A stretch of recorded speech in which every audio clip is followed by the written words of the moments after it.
Hello everybody, my name is Walter Alexander. So right now that I'm going to talk about the difference among adopt, adapt, and create. So adapt, for example, refer to the method or action that the teacher must take within the classroom, either to generate new change in the class or to include a different strategy. Adapt, for example, it refer to implementing other class techniques within the original ones, in which only what is necessary will be modified and adapted to the method of the class. This will make the class have a better value for both the teacher and the student. And create, the last one, it is to implement own knowledge in the class, and that this can be developed in a classroom, for example, as a lesson plan.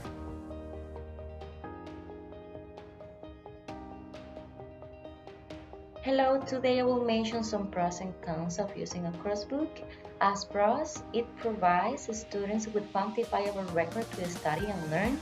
So one example is that students will be able to find a list of units of different topics in a coursebook, and it provides details on classroom procedures, which means that students can also find different steps, instructions on how to develop a class, activities, and it provides a structure of learning in a systematic way and introduces multicultural aspects and core values. One example for this is that students can find different information related to cultures, traditions, and celebrations from different countries, and they can have some practices of values, and it also saves teachers preparation time because a teacher can choose one of the topic and develop the activities with the students, and they can also continue practicing at home. And as cons, we can find that it is not written from a specific teaching context, so it is used as an example or as a supporting material for teachers. And there is a lack of opportunities for language use and students' interaction. Why? Because students tend to read the information, complete the task using the course book without practicing the vocabulary and the language with other classmates.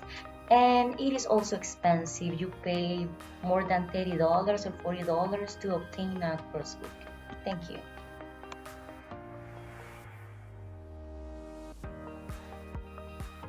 Hello students, I speak about the retrospective and predictive evaluation. A retrospective impact evaluation is an ex post evaluation of an evaluant to assess its value, worth, and merit, with a special focus on examining the sustainability of intended results as well as unite impact. And the predictive evaluation use a four-step process to predict results. The design and evaluate training intervention accordingly. So this method is stakeholders defining a specific belief in a practice that the volunteers should demonstrate their this prediction and adult learning practice were used to design a curriculum to train for cohorts.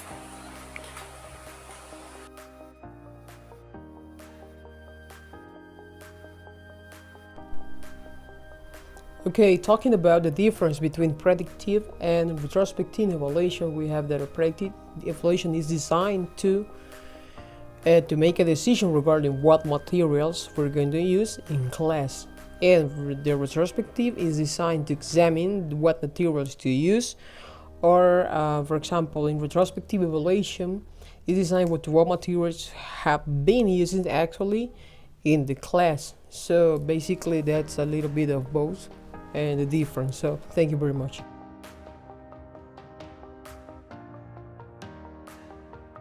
Hello, my name is Silvia. I'm going to talk about selection of didactic resource.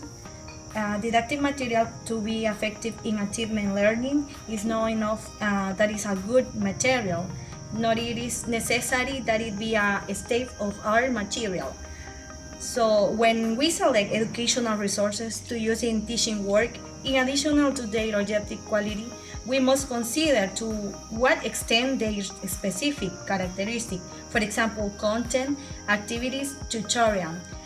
Some characteristics are encourage autonomy, embrace individualism, flexible and independent work. So the selection of didactic resources is important because they are one of the essential components of the teaching learning process. So it must be a learning aid tool, therefore they must be useful and functional and never replace the teacher or the student.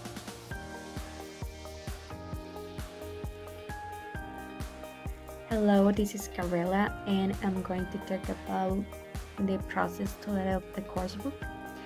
And we have to consider different factors before adopting a coursebook. Firstly, the student's level.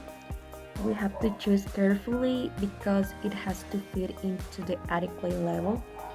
We cannot use an advanced book if our students are at a basic level.